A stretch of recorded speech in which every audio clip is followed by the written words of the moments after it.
Selamat pagi. Apa kabar? Tentu baik-baik dan sehat-sehat semua. Kembali lagi saya Pendeta Oldi Manopo Sarjana Hukum akan membagikan renungan firman Tuhan pada pagi hari ini, menjadi satu fondasi, satu landasan kita dalam menjalani sepanjang hari ini, agar kita memiliki kekuatan menjalani sepanjang hari ini, sehingga firman Tuhan itu adalah makanan rohani yang memberikan kekuatan bagi jiwa kita. Kalau tubuh jasmani kita perlu sarapan, kita perlu makan pagi, makan bergizi. Sekarang ini ada makan bergizi gratis. Nah, pada pagi hari ini kita makan bergizi gratis, yaitu firman Tuhan. Karena firman Tuhan diberikan secara cuma-cuma untuk menjadi bekal hidup bagi saudara semua, para pendengar yang melihat channel YouTube saya ini.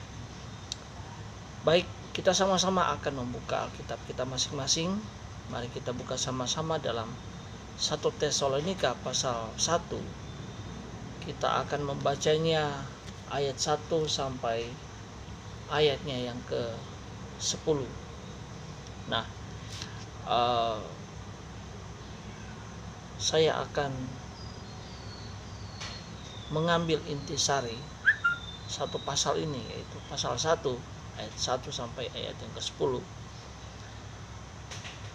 Kalau saudara sudah buka Alkitab, saudara bisa baca dari ayat 1 sampai 10. Saya akan menjelaskan secara intisarinya, secara garis besarnya. Jadi pada saat itu Rasul Paulus datang ke daerah yang namanya daerah Tesalonika di wilayah Makedonia, Akaya. Nah, Tesalonika ini adalah satu provinsi dan memiliki beberapa wilayah. Misalkan seperti di Jakarta ada wilayah Jakarta Pusat, Jakarta Timur, Jakarta Barat, Jakarta Selatan. Nah, demikian dengan yang berada di Tesalonika. Nah, latar belakang dari kota Tesalonika sendiri itu sebetulnya adalah kota pelabuhan, kota perdagangan. Dan di Tesalonika itu terjadi, ada daerah Tesalonika itu daerah yang masyarakat di Tesalonika itu adalah masyarakat yang kehidupannya itu sebagai pedagang dan sebagai pebisnis. Nah, di Tesalonika sendiri ini, di sana masyarakatnya pada umumnya itu mereka masih menyembah berhala. Nah, makanya Rasul Paulus datang ke kota Tesalonika dan menyampaikan Injil di sana, sehingga di sana Rasul Paulus mendapatkan orang-orang yang menerima firman Tuhan itu dengan kemurnian hati mereka. Mereka mau bersedia untuk mendapatkan kebenaran firman Tuhan. Dan di sana Rasul Paulus mendapati mereka yang bertekun, sehingga mereka menjadi jemaat dari Rasul Paulus sebagai jemaat mula-mula di kota Tesalonika. Sehingga ketika jemaat yang berada di kota Tesalonika itu sudah mulai berkembang, rupa-rupanya perkembangan jemaat yang berada di Tesalonika itu adalah hasil penginjilan dari Rasul Paulus. Nah, kalau kita lihat dalam 1 Tesalonika ini, Rasul Paulus menulis bahwa dia selalu mengingat jemaat yang ada di Tesalonika dan selalu mendoakan jemaat-jemaat yang ada di kota Tesalonika itu. Karena Rasul Paulus melihat jemaat di Tesalonika itu adalah jemaat yang giat bekerja, mereka giat berusaha, mereka tekun dalam iman, dan mereka tekun dalam kasih. Sehingga Rasul Paulus katakan dia mengingat di dalam doanya, dan dia mendoakan jemaat yang ada di kota Tesalonika itu sebagai jemaat awal, jemaat mula-mula pada saat itu.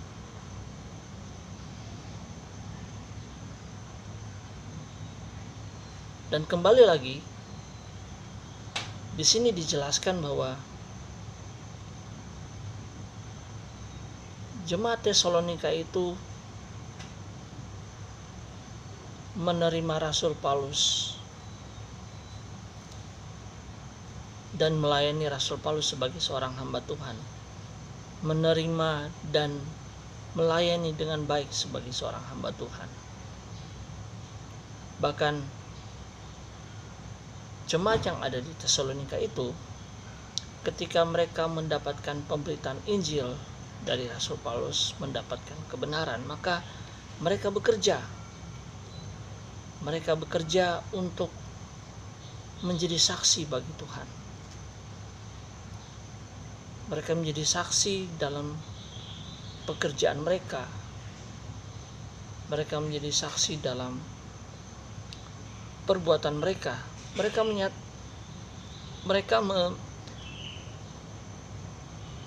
membuktikan bahwa mereka adalah anak Tuhan. Mereka membuktikan bahwa mereka adalah, hidup mereka itu sudah berubah. Dan di sini dikatakan bahwa mereka telah menjauhi berhala. Jemaat-jemaat yang ada di Tesalonika tadinya mereka itu sebagai penyembah berhala, tapi ketika mereka menerima Injil Kristus, mereka berbalik kepada jalan yang benar dan mereka menyaksikan perbuatan-perbuatan Tuhan kepada orang lain yang berada di kota Tesalonika yang masih menyembah berhala. Di sini kita lihat bahwa jemaat di kota Tesalonika itu, mereka menerima firman itu dan mereka melakukan firman itu sehingga mereka menjadi saksi bagi Tuhan. Mereka bekerja untuk mendapatkan jiwa. Setelah mereka diperlengkapi, maka mereka mencari jiwa. Rasul Paulus hanya memberikan dasar-dasar pemahaman kebenaran firman Tuhan, sehingga setelah jemaat di kota Tesalonika itu telah bertumbuh, mereka telah dewasa, maka mereka yang bekerja mencari jiwa. Domba melahirkan domba. Kita jadi sebagai anggota jemaat gereja harus menjadi anggota jemaat gereja yang aktif, bukan anggota gereja jemaat yang pasif. Setiap minggu kita banyak menerima pengetahuan firman Tuhan. Setiap minggu kita keluar masuk gereja, banyak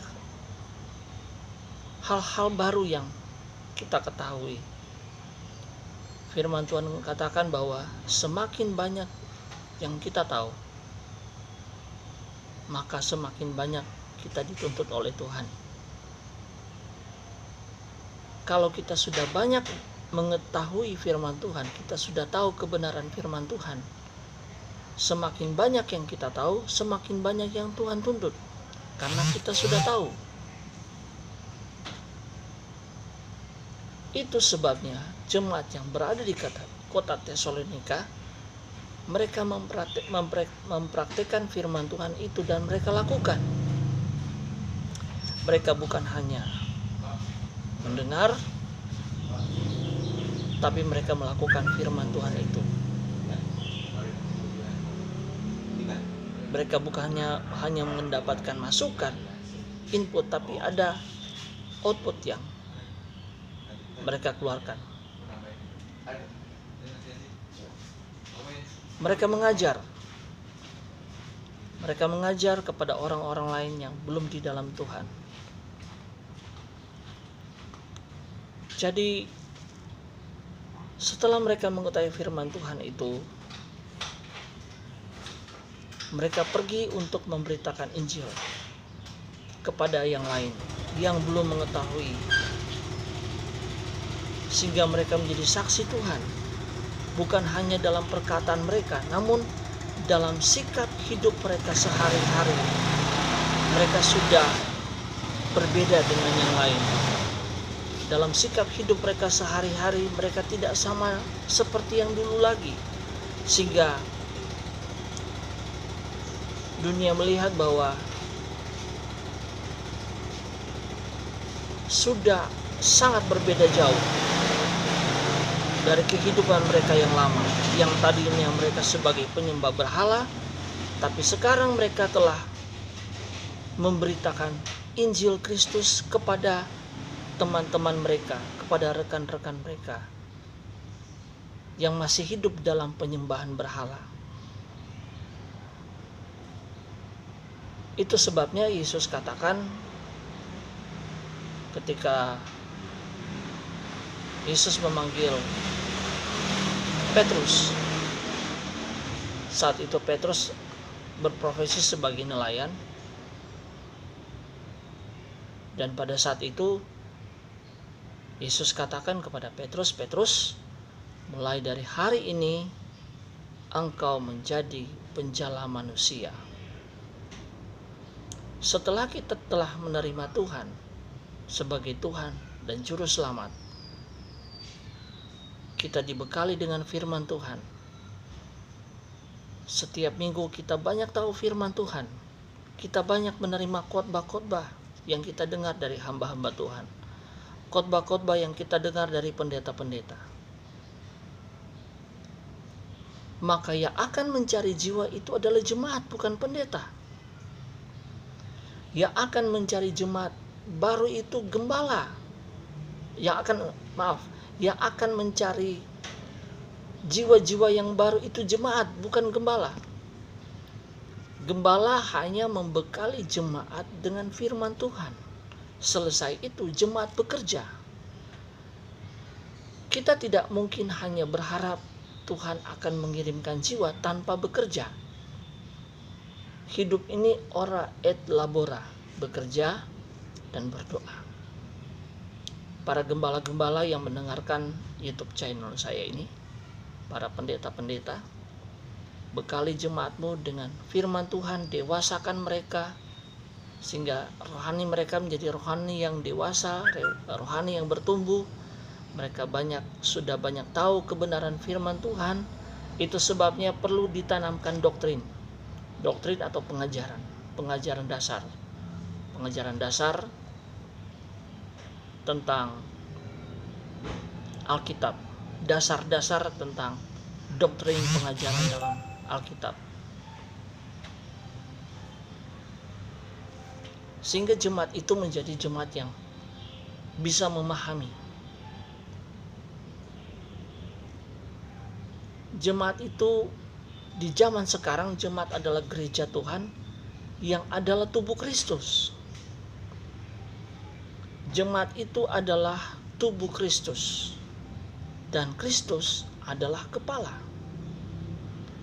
Tugas dari seorang gembala, tugas dari seorang pendeta, tugas dari seorang hamba Tuhan itu memberi makan kepada domba-domba. Tapi setelah domba-domba itu menerima makanan rohani, maka domba itu harus melahirkan domba.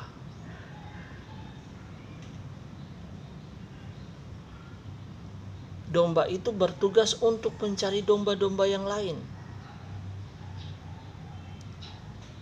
Karena keselamatan itu milik semua bangsa, milik semua orang. Setelah kita diselamatkan, tugas kita menyelamatkan orang lain. Terkadang ada jemaat berpikir menyelamatkan jiwa, mencari jiwa, itu adalah tugas pendeta. Saya pikir ini adalah satu pemahaman yang keliru. Justru untuk mendapatkan jiwa-jiwa yang baru, itu adalah tugas jemaat. Karena untuk menangkan jiwa, itu adalah tugas bagi setiap orang yang percaya kepada Kristus. Seperti jemaat yang ada di Tesalonika ini. Jemaat di Tesalonika ini menjadi news, menjadi satu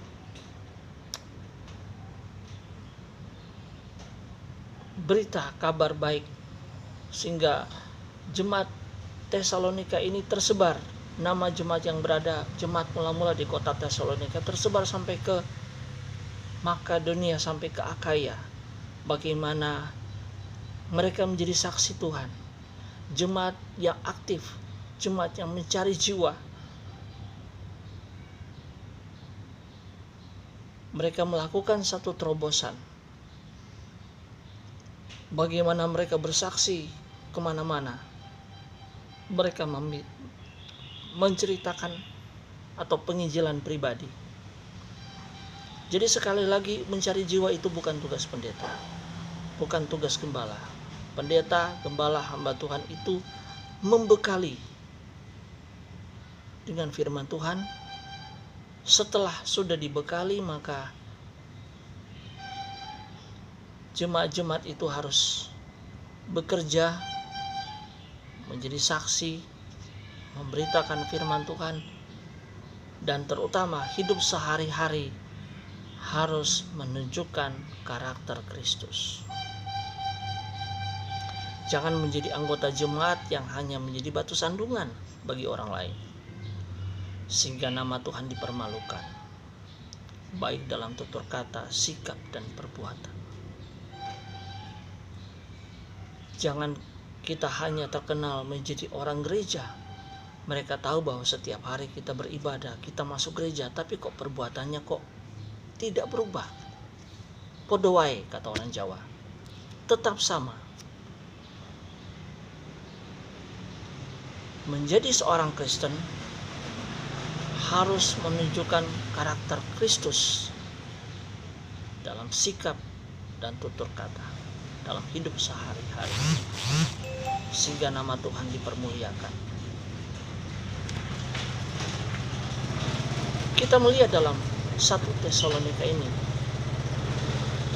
bagaimana apa yang dilakukan oleh jemaat di Tesalonika ini tersebar sampai ke Makedonia, sampai ke Akaya, menjadi satu buah bibir, menjadi satu cerita. Jangan kita menjadi orang Kristen yang menjadi buah bibir yang tidak enak didengar oleh telinga, tapi biarlah kita menjadi orang Kristen yang enak didengar sama telinga. Jangan kita sebagai orang Kristen, anak Tuhan, apalagi pelayan, terus menjadi cerita-cerita yang tidak enak di luar sana. Bagaimana kita memenangkan jiwa? Bagaimana kita menjadi saksi Tuhan? Kalau kita sendiri punya karakter itu, punya kesan yang tidak baik kepada orang lain. Kita harus meninggalkan kesan-kesan yang baik kepada orang lain. Sama seperti Yesus. Ketika Yesus masih ada dalam dunia ini, 3,5 tahun dia bekerja, 3,5 tahun dia memberitakan Injil. Ada kesan-kesan yang sangat baik, yang tak terlupakan sampai detik ini.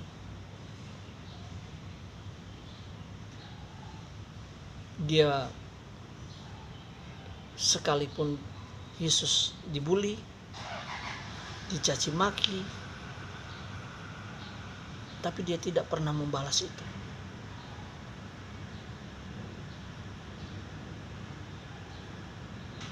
Dia tetap bekerja dan melakukan tugasnya sampai tuntas. Yesus meninggalkan teladan kepada murid-muridnya.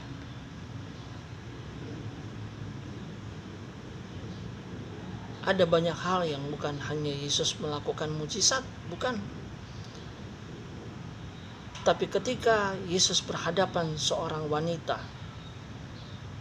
seorang perempuan sundal, bahasa sekarang itu wanita malam, yang lebih kasar lagi disebut ini perempuan nakal. Sehingga satu saat ketika Yesus bertemu dengan perempuan ini, maka orang-orang Farisi dan ahli Taurat itu melihat itu hal yang najis. Menurut adat orang Yahudi, tidak boleh berbicara dengan wanita-wanita pesinah, wanita-wanita nakal, wanita-wanita malam. Tapi Yesus datangi perempuan ini, sehingga ketika perempuan ini menghampiri Yesus, perempuan ini datang dengan hancur hati. Dan saat itu orang Farisi dan ahli Taurat itu ingin melempari wanita ini dengan batu, tetapi Yesus membungkuk ke tanah. Yesus membungkuk ke tanah dan menulis sesuatu di tanah di depan wanita ini. Saya tidak tahu apa yang Yesus tulis di tanah pada saat itu di depan wanita ini. Dan saat itu Yesus berkata kepada orang Farisi dan ahli Taurat, jika di antara kalian tidak ada yang berdosa, hendaklah dia yang pertama melemparkan batu kepada wanita ini.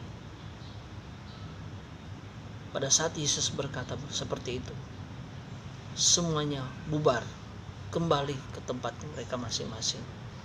Dan saat itu Yesus berkata kepada perempuan, pergilah dan jangan berbuat dosa lagi.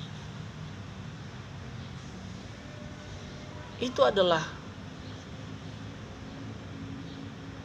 kesaksian yang ditulis oleh Alkitab sampai hari ini. Dan berita ini tentunya menjadi berita yang sampai hari ini diberitakan. Karena firman Tuhan mengajar bahwa kasihilah musuhmu seperti dirimu sendiri.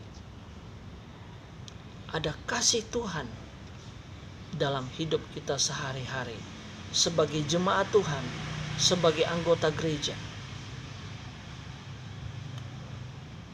Kita harus ada kenangan yang baik, meninggalkan contoh dan teladan sama seperti Yesus. Ketika kita berhadapan dengan orang-orang yang mungkin tidak sejalan atau menentang, atau hidupnya mungkin tidak karu-karuan,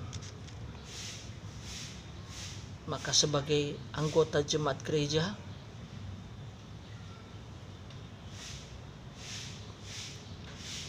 harus melayani dengan kasih, menyatakan kebenaran, ya di atas ya, dan tidak di atas tidak.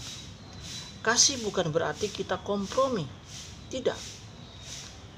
Tapi kasih itu memperbaiki kesalahan.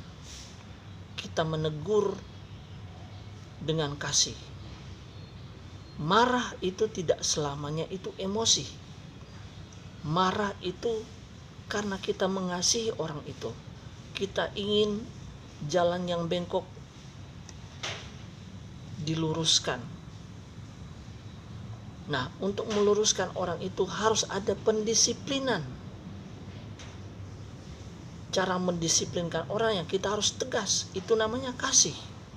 Ada kasih Tuhan dalam hidup kita. Tidak selamanya kasih itu baik-baik. Kasih itu tidak selamanya harus merasa kasihan. Lihat orang sudah salah dibiarkan. Itu namanya menjerumuskan orang. Kalau kita mengasihi Tuhan, kita mengasihi jiwa orang itu, kita harus disiplinkan orang itu, harus ditegur dengan keras. Banyak orang, firman Tuhan berkata bahwa Allah itu kasih. Benar, Allah itu kasih. Tapi firman Tuhan juga berkata, lihatlah kasih dan murka Allah. Ketika bait suci dijadikan sarang penyamun, di dalam gereja mereka menjual burung, di dalam gereja mereka berdagang. Tapi ketika Yesus masuk ke dalam bait suci, Yesus masuk ke dalam rumah Allah, Yesus masuk ke dalam gereja, Yesus menemui banyak penyamun-penyamun di dalam gereja. Yesus ketemu dengan para pedagang di dalam gereja. Gereja dijadikan tempat berdagang. Gereja dijadikan tempat berbisnis. Dan ketika Yesus masuk, apa yang Yesus lakukan? Dia cambuk. Dia ambil cambuk dan dia cambuk semua para pedagang yang berjualan di dalam gereja. Dia cambuk semua yang berbisnis di dalam gereja. Apakah Yesus itu sadis? Apakah Yesus itu tidak punya kasih? Justru karena Yesus mengasihi jiwa mereka, dia harus cambuk. Karena bahasa orang tua, di ujung cambuk, di ujung cemeti ada emas. Itu namanya kasih. Jangan orang yang sudah salah dibiarkan. Dan saudara berkata, saya berdoa saja kepada Tuhan, nanti Tuhan yang akan rubah kelakuannya. Saya berdoa kepada Tuhan, biar Tuhan yang akan menjamah hidupnya agar dia berubah. Tidak seperti itu. Kalau kita mengasihi orang itu, maka kita harus cambuk dengan kasih Kristus. Katakan amin, saudara.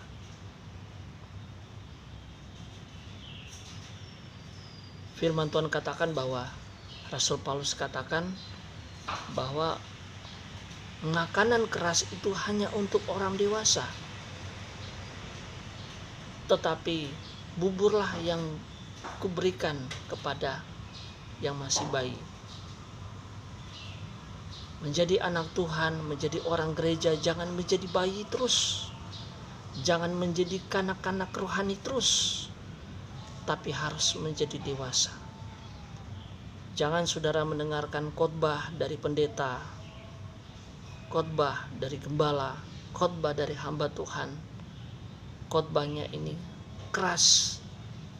Minggu besok tidak masuk gereja lagi. Dan saudara berkata, ini pendeta ini, gembala ini singgung-singgung saya. Itu namanya masih kanak-kanak rohani. Dan Tuhan Yesus datang kedua kali menjemput gereja Tuhan yang sudah dewasa secara rohani. Karena ketika Yesus datang, dia akan menikah dengan gereja Tuhan yang sudah dewasa. Tidak mungkin saudara mau menikah sama anak-anak. Masa saya mau menikah dengan seorang wanita yang masih kelas 2 SD? Apa bisa saya menikah dengan wanita yang masih kelas 2 SD? Tentu saya akan menikah dengan seorang wanita yang sudah akil balik, yang sudah dewasa, yang sudah paham tentang hidup ini, yang sudah bisa membedakan mana yang benar dan mana yang tidak. Demikian dengan Kristus akan menikah dengan gereja yang sudah dewasa di dalam Tuhan. Gereja yang bertumbuh. Gereja yang menghasilkan buah rohani. Itu sebabnya Yesus katakan bahwa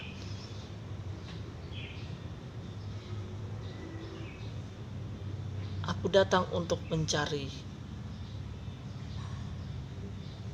buah. Tuhan Yesus katakan, jika aku tidak mendapati pohon itu tidak berbuah, maka dia akan ditebang dan dibakar. Itu sebabnya Tuhan inginkan agar kita menghasilkan buah-buah kebenaran. Kita dewasa di dalam Tuhan. Kalau kita dewasa di dalam Tuhan, maka hidup kita menjadi terang. Paulus katakan bahwa hendaklah kamu menjadi surat-surat yang terbaca, yang dapat dibaca oleh semua orang. Banyak orang gereja, banyak anak Tuhan, bahkan hamba Tuhan, sering suka berkhotbah. Tapi khotbahnya kok berlainan dengan kehidupan sehari-hari, kok tidak sama. Dia khotbah jangan mencuri, kok dia mencuri. Dia berkhotbah jangan bersinah, kok dia sendiri bersinah. Itu yang Yesus katakan. Kau berkata jangan mencuri, kenapa engkau sendiri mencuri? Engkau berkata jangan bersinah, kenapa engkau sendiri bersinah?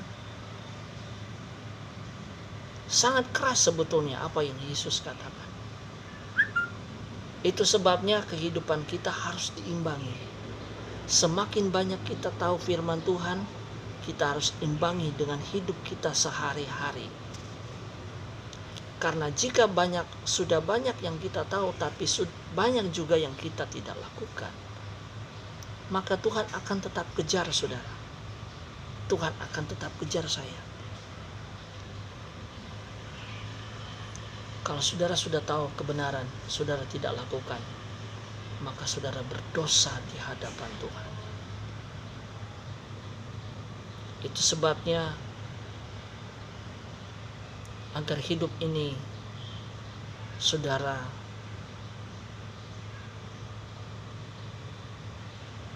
dapat mengeluarkan buah-buah kebenaran yang sedap untuk dimakan. Jadilah seperti jemaat yang ada di kota Tesalonika, hasil penginjilan dari Rasul Paulus. Maka nama jemaat ini tersebar sampai ke Makedonia, sampai ke Akaya.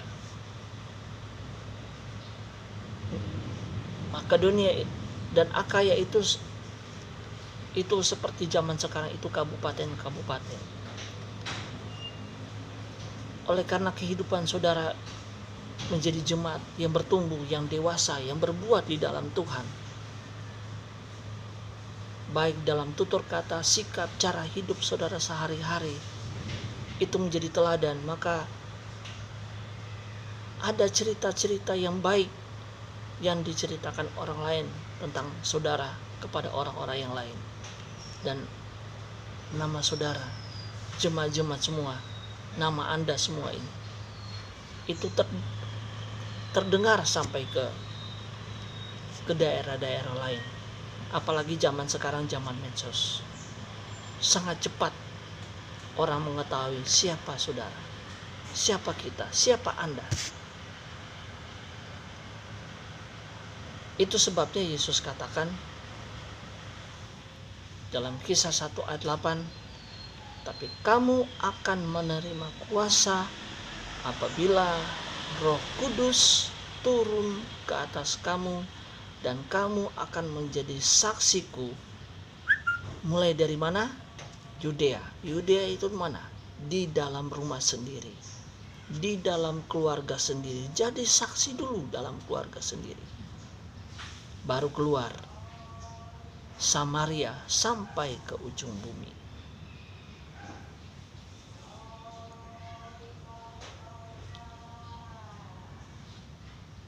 Buah-buah kebenaran itu, saudara menjadi saksi Tuhan. membawa jiwa kepada Tuhan mulai dari dalam rumah dulu. Mungkin dalam rumah saudara mungkin ada yang belum di dalam Tuhan. Mungkin di dalam rumah saudara sudah Kristen tetapi tidak pernah bertobat. Itu dulu yang saudara menangkan. Bagaimana caranya? Tidak usah saudara berkata-kata atau berkhotbah kepada dia, tapi perlihatkanlah cara hidupmu, sikapmu, tutur katamu itu menjadi teladan.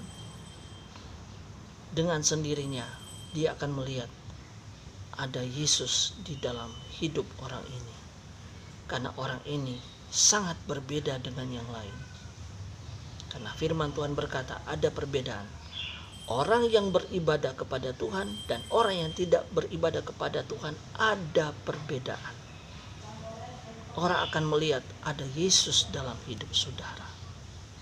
Kalau ada Yesus dalam hidup saudara, ada Roh Kudus dalam hidup saudara, cara berbicara Anda itu seperti Yesus.